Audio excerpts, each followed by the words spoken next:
Welcome to the Bookworm Duo, where we explore a variety of books. Let's get started. Today, we're diving deep into Statistically Speaking by Debbie Johnson. Oh, this one. Yeah. This book, it takes you on a real emotional roller coaster, and we're gonna experience it all together, starting right at the beginning with Gemma's story. Yeah, you're thrown right in, like right into the deep end with this one. You meet Gemma, and she's only 16, giving birth, scared and uncertain, about the future. Oh yeah, like talk about a powerful opening, and then she writes of this letter to her baby.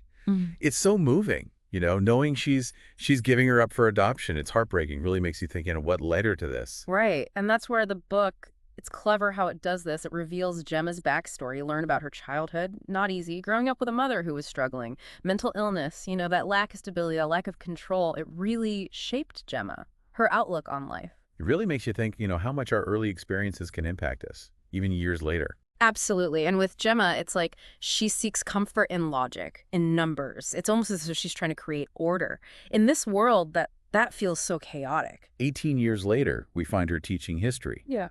It's interesting, right?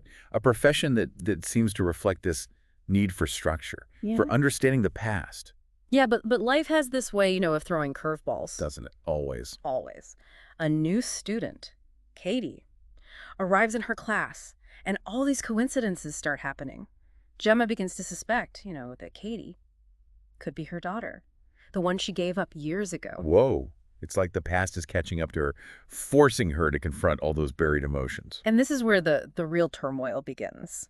Gemma, she built her life on logic, control, and suddenly she's faced with this deeply emotional, messy reality. The book does such a fantastic job of portraying that inner struggle, the constant battle between her head and her heart. Yeah. We see her grappling with the fear, the fear of disrupting Katie's life, the guilt of giving her up, but also this longing to connect with her. And then the truth comes out.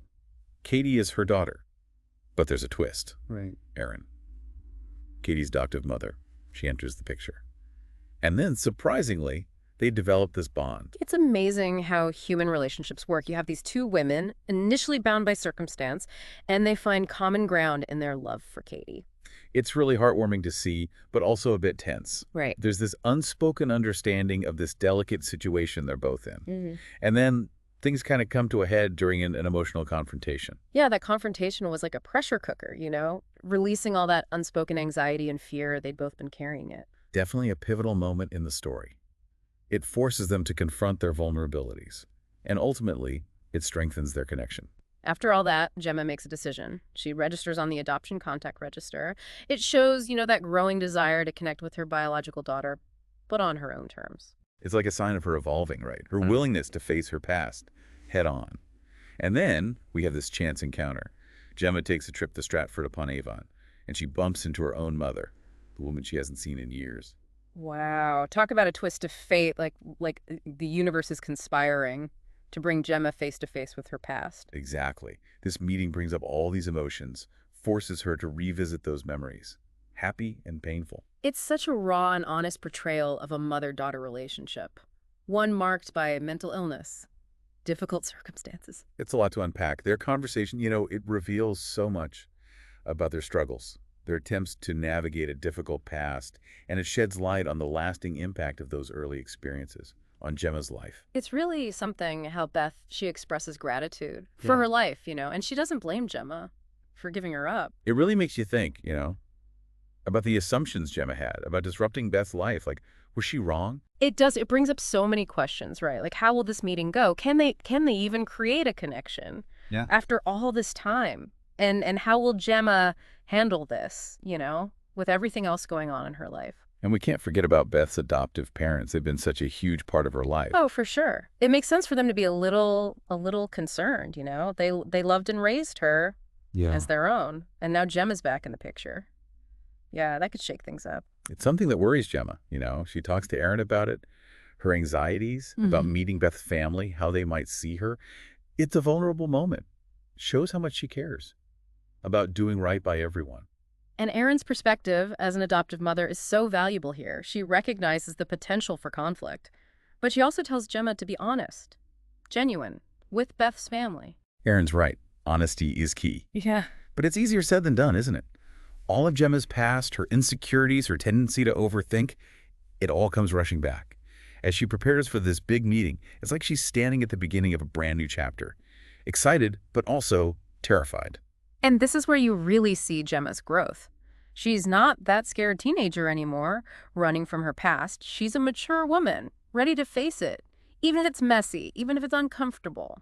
The day finally arrives, and Gemma's so anxious, like through the roof. She gets to Stratford-upon-Avon hours early, just obsessing over every little thing. Typical Gemma, right? Trying to control the uncontrollable with her routines, her rituals. It's her way of coping with uncertainty, anxiety, especially given her background.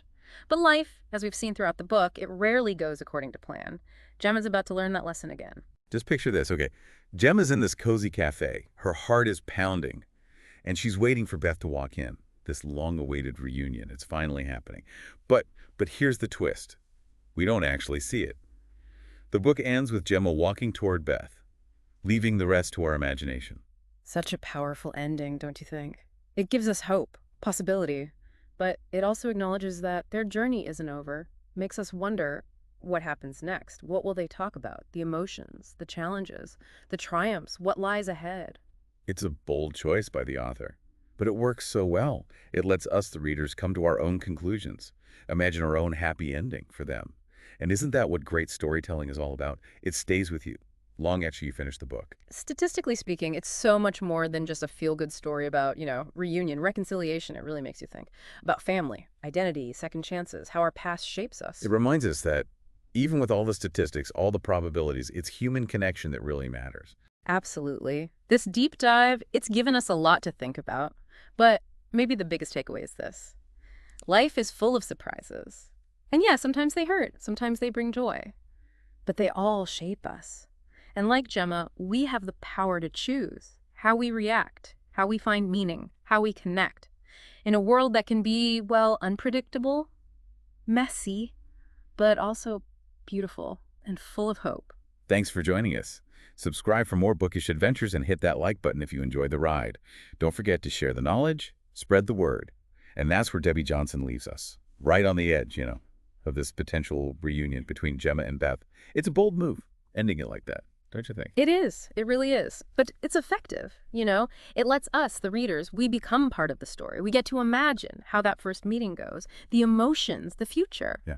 For Gemma and Beth. Yeah, it's like we've been on this journey with Gemma, all the ups and downs, and now we get to envision the happy ending. It speaks to the power of a good story, right? The impact it can have. So as we wrap up our deep dive into Statistically Speaking, let's think about Gemma's journey.